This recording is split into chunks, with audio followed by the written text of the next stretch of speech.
Mr. Schuldmeyer. Here. Mr. Bob Culberson. Here. Mrs. Bettinghouse. Here. Mrs. Miller. Here. Ms. Housefeld. Here. Let the record show that all 7 members are present.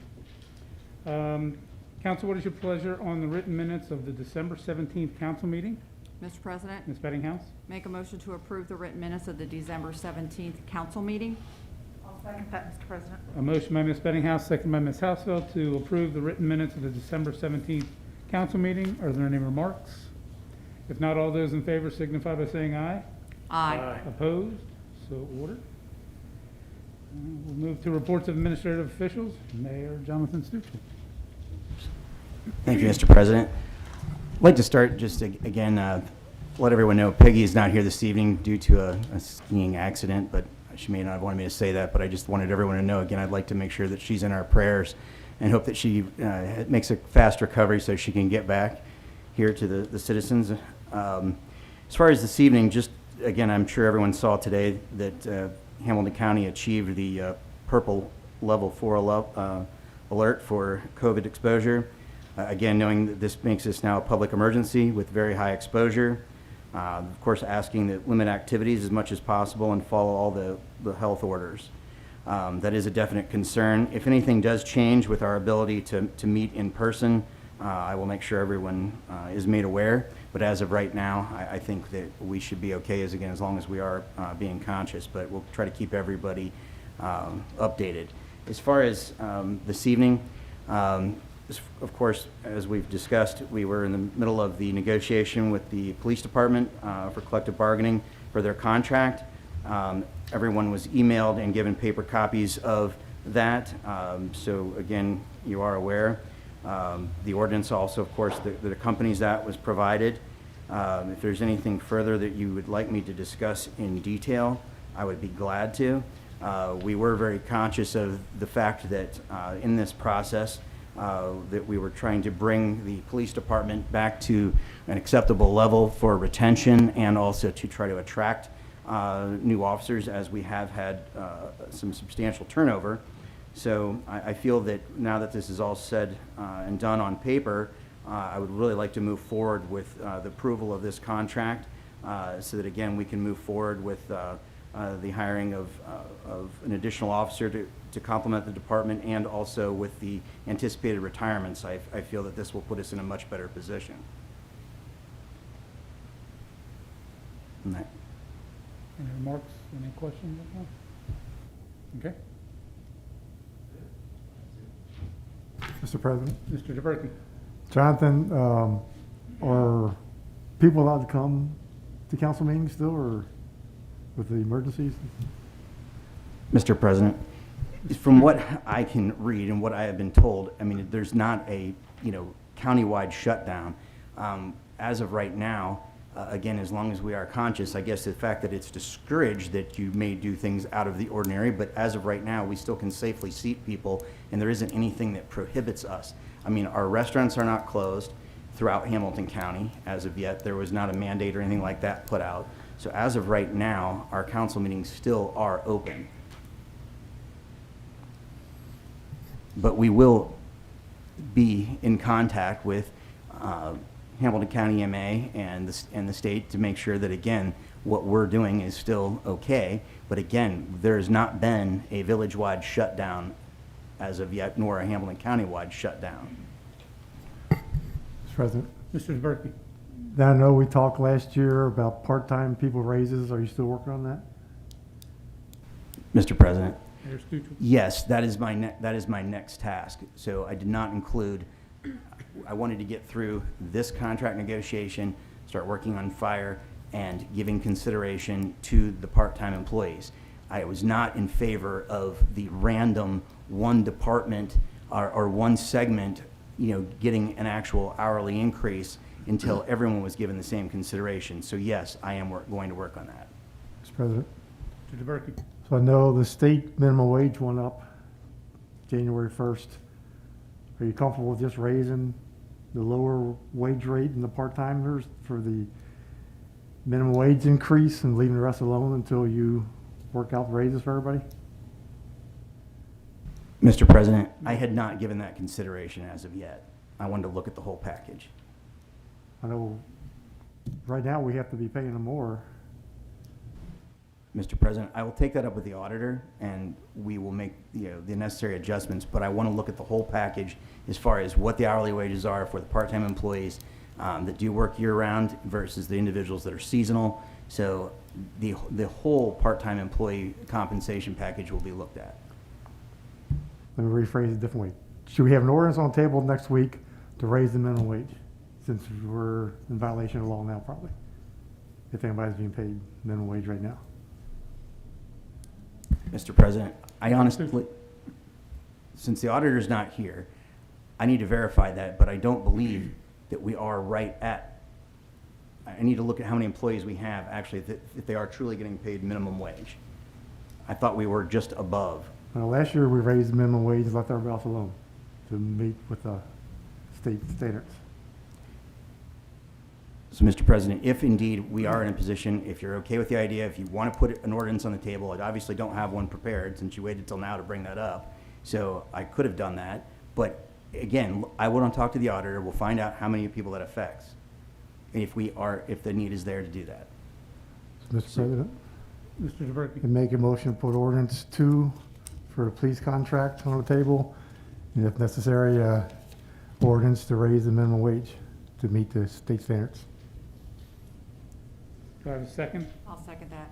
A motion by Mr. DeBerke, second by Ms. Spittinghouse, to place the police contract ordinance on the table, as well as an ordinance to increase any part-time employees that are not at the minimum wage to the minimum wage.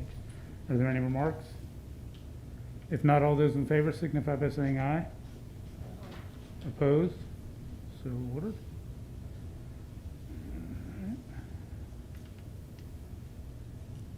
Anything else, Mayor?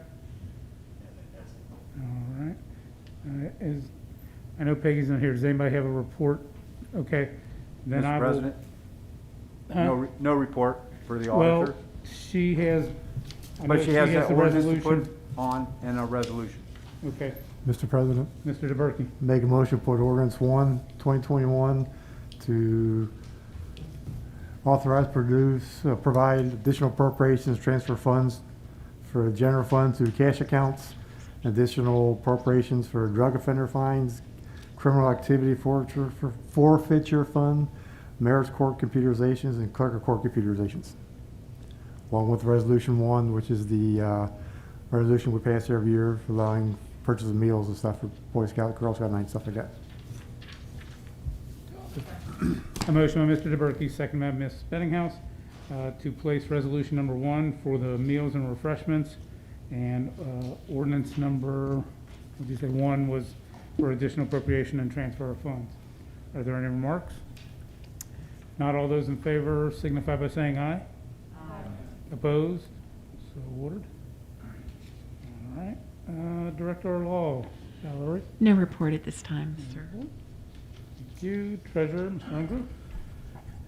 Thank you, Mr. President. Happy New Year, everyone. The Star Ohio bank account that we have with them, the balance at the end of the year totaled $5,818,150.36. And that concludes my report. Thank you. Safety and Service Director, Mr. Paul. No report, Mr. President. Thank you. Tax Commissioner / Administrator, Ms. Sanders. Thank you, Mr. President. I actually have a couple things, so bear with me tonight. First off, I want to say Happy New Year to everyone. I do have December's monthly report numbers and the year for 2020 numbers. So the tax collections for December were $1,440,014. Tax refunds for December were $29,488. The village is down 6.79% in tax revenue from December of 2019, but total 2020 year-end tax collection was actually up 2.82% for the year. The total 2020 tax year collections were $10,653,594, $62,816 in delinquent taxes with capital recovery, $102,875 in delinquent taxes with our attorney for judgment garnishment collection work. I do have a few tax office housekeeping things that I want to go over because of the beginning of the new year. So the 2019 tax filers, In November, the tax department mailed out 610 letters to those who have not filed their 2019 city income taxes. As of today, 379 taxpayers still have not responded or filed their 2019 return. Assessments will now be made and unpaid taxes balances will be sent for judgment garnishment. How do assessments work? The tax office will assess your income using average wage earning for Hamilton County to get your tax balance. The example would be the median household income is $57,212. The tax amount of that would be $1,201, plus there will be penalties and interest included. You will be sent a bill for the tax and penalties with instructions on how to amend your tax return. You will have 60 days to respond. You may file the correct information to amend your tax return and lower your tax liability during this time. After 60 days, your balance will either be sent to Capital Recovery, our attorney, or the Ohio Attorney General's office, where judgment will be sought and then a wage garnishment or lien will be placed against you. This will also include and forfeit any federal state tax returns you may receive. The Ohio state list was received on Friday. There are 259 people listed as living in St. Bernard who are not in our tax database. Most of these people are renters. I want to remind landlords that the law states they must report their tenants. I will be citing landlords who do not cooperate to our mayor's court. Please call me if you have any questions regarding landlord reporting responsibilities in St. Bernard. Tax returns will not be prepared in person on 4/15/2021 or the week prior this year. Due to COVID and crowding at the window and hallway, we are shifting away from drop-in assistance. Assistance is a courtesy and not required by law, as the law defines the duty of the tax office is to audit the returns. So if you need assistance or help filing your St. Bernard tax return, we ask that you make an appointment with the tax office. Other cities have gone to this method of appointment only. Our software providers are still working on our web portal for filing. It should be available soon. Heidi will be helping me with our website tomorrow. I will have all the new tax forms for 2020 and 2021 available tomorrow. I want to thank her in advance. We also will be we will only be mailing out tax forms by request this year. So call the office if you need one mailed to you. I also wanted to add that I think the administration and council should review the 2020 census numbers. I think we may be considered a city again and should investigate that report. And then I wanted to know if there was any questions. If not, that concludes my report. Thank you. I do have one quick question. Where do we find those results from the census? Is it on their website, or have we been In the notified? past, when I look up for information for my job, I do find it on the website. But I'm not sure if they notify the city as being a local government when they have those results, but I really think we should look into that. Thank you. Mr. President. Ms. Bettinghouse. Leanna, is there a time frame that you have to do that within? For Like you said, look at it and because you think that we may have city status? that, I don't know. I mean, I brought it up to Tommy and Jonathan that, we should think about looking into. I've never done that before myself, so. But the numbers I'm seeing in my office, and I know it was close when I first started working here in 2010, it was a very close margin that we were not considered a city anymore. And I think those numbers have shifted, and that's why I think we should at least, take the time to look into it. Thank you. Thank you. We move to reports of standing committees. Finance, Mr. Taberky. The report. Thank you. Safety, Mr. Ray Culberson. No report. Service, Mr. Schultmeyer. I've got a report from December for the service department. There were 27 trucks placed at residences, 20 dumpsters placed at residences, 317 special pickups, 189.79 tons of garbage taken to landfill. Recycling, there was 43 tons of recycled material, 140 pounds of scrap aluminum, 5 pounds of brass, and 2,960 pounds of scrap metal. That concludes my report. Thank you. Public improvements, Mr. Bob Culberson. Thank you, Mr. President. The next CIC meeting will be January 26th, and actually in council chambers at 6 p.m. It will be televised, so those that can't make it. I do want to say thanks to the resident who actually stopped me on my way to council or Cal tonight with issues regarding the traffic on Tower Avenue. I know Councilwoman Hausfeld brought that up last month. That's something that I'll reach out to Tommy this week to kind of find out what we can do as far as maybe enforcement or putting in speed humps. I guess there's been concerns about people just gunning it up and down the hills and running stop signs. So we'll definitely take that up, especially with the school being right there. But that concludes my report. Thank you. Laws, contracts, and claims, Ms. Bettinghouse. Thank you, Mr. President. As the year came to a close in 2020, the Laws, Contracts, and Claims Committee had reported that they've been working on a non-discrimination ordinance, and we were going to have a town hall meeting to explain it, and with COVID, decided that was not in the best interest at that time. So haven't really been able to get together with Valerie and Jonathan to determine what would be a best time, and now with COVID still present, I'm not sure what that time frame will be. So we will, I'll report back as soon as I can, but just want to let you know that, we didn't forget about you. Thank you. Marketing, Ms. Miller. I would like to remind the citizens to sign up for the newsletter by subscribing using their email provider. The January 2021 issue has been sent out. The business featured is Woodstone Wine and Whiskey, which is located at 4712 Vine Street, right here in St. Bernard. Just some highlights from the article.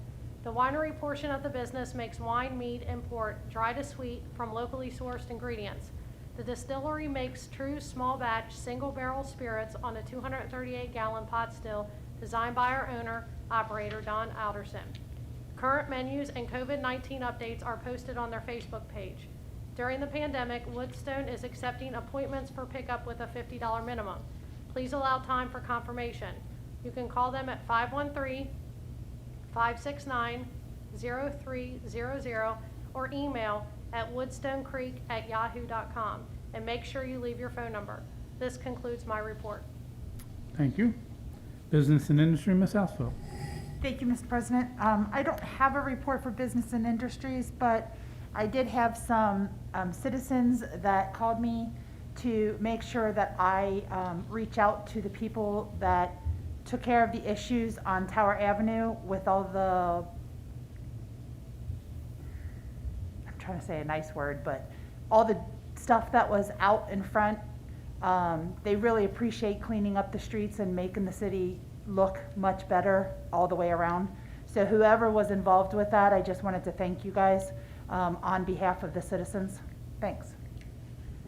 Thank you. Anyone in the audience wishing to address council this evening? Mr. President, Mr. if I DeBerge. may, my old age is catching up with me. Two more questions for Jonathan. We all got an email from a resident about the raised sidewalks, one up by St. Clemens. There's a raised sidewalk in Cincinnati now, or crosswalk, I'm sorry. Were you looking into that? Possibly, could we do it on Ross Avenue instead of another stop sign? Mr. President, Mayor Stuchel. so you said you didn't want another stop sign, but we could look at doing that. We are going to look at some other traffic calming options. Definitely want to look at the cost of doing that, but whether or not the Vine Street corridor would be the appropriate spot, I think it's a good idea. I think it could be incorporated in other areas around the village as well. I'd like to actually check into a little further as far as whether or not it's anything like that is put on a true main thoroughfare. If you drive back on the way back into Winton Terrace area, through that small neighborhood, I've driven back in there. Cincinnati's traffic calming plan had something similar. So you don't have speed bumps, you have the humps, something that's obviously a little more gradual. I want to look at that, whether or not that's the perfect spot for it. I appreciate the idea. And again, I do believe that something similar to that could be done in other areas around the village as well. So I definitely want to look at it and see. I know Cincinnati, of course, has taken some huge steps with that in particular areas. So I'd like to also look at the cost, and again, if it is feasible for especially such a main thoroughfare area. I don't know if that was the original intent, but I like the idea. Excuse me, any word on the Franklin Avenue, that little 4-foot section? What's going on? That's been resolved with the park and? Mr. President, Mayor Stuchel. that's actually a good question. At this point, and I guess I will consult Valerie on that. So I've still been in contact with the property owner. Obviously, they know we're still ready to take care of it. I need to, at this point, get authorization as to whether or not I can go ahead and contract with, I guess, legal counsel to go ahead and handle the closing and all of the transfer documentation that needs to be done with that. Let's, I'll need to look into that, and we can talk about it this week. Perfect, thank you. Mhm. Mr. President, also something that I think that Mr. Taberky may have forgotten to ask me, but I figured he will be at some point. So a question that's come up on several occasions, and I know that there were some concerns addressed to several council members and addressed, of course, to Mr. Paul and to myself directly. So in our code enforcement program, as far as the HIP program, one of the issues has come about where we've found that there are certain individuals that have not received their written notifications. However, within the HIP inspection program, those letters and documents are tracked. There's not a signature required, but they are tracked as delivered. Some of the letters have been found on the porch, some have been found in other spots. But either way, no fault being made.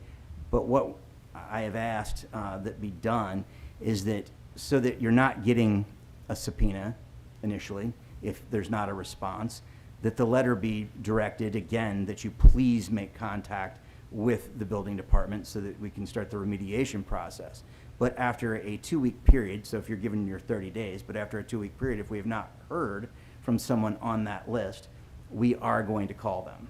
So we're going to be reaching out to them to give the benefit of the doubt that, again, maybe they did not get it, or at least, point them to their junk mail pile, whatever it might be, but that they need to address the issue and to, again, make contact. I do feel that offering that level of customer service is necessary. I don't know that I would totally appreciate a subpoena myself, but I think that we need to owe the citizens the benefit of the doubt that they may not have seen it and remind them of the process. I think that some dialogue would be helpful. So again, we're trying to work towards a way to remediate that process so that, again, you don't have that embarrassing situation where somebody is dragged into court that truly may not have known. All right. Mr. President, Ms. Bettinghouse. this is for Jonathan or maybe you, Bob. I haven't been at a CIC meeting, but have we had any closure on the properties down there by Long John Silver's that Meredith was looking at with all those parcels? Mr. President, Mayor. so we are in the final stages of that, so that we can actually move forward where the CIC on paper would be the owner of the property. So the consolidation of the parcels, so Meredith is working through some of the process to satisfy the Hamilton County engineer. And part of that right now was just a minor hang up on some of the rededication portion of what is actually there on the turn lane, that kind of thing, as far as on Divine off of Ross, that is showing as being part of that. So we are almost there. The process was mildly slowed down just a little bit, but we are almost ready. And again, once on paper that the CIC is the true owner, that Long John Silver's will be, we will try to expedite that process of the demolition, but we are not far off. Anyone else? All right, if not, I show one resolution and 2 ordinances for sure, with the potential for a 3rd ordinance if the minimum wage does need to be increased. Next council meeting will be Thursday, January 28th at 7 p.m., and then the next committee of the whole will be February 11th, also at 7. With that, I will entertain a motion to adjourn. Mr. President, Mr. Ray Culbertson. make a motion, we adjourn. Second that, Mr. A President. motion by Mr. Ray Culbertson, second by Ms. Housefeld to adjourn. All those in favor say aye. Opposed? So ordered. We are adjourned.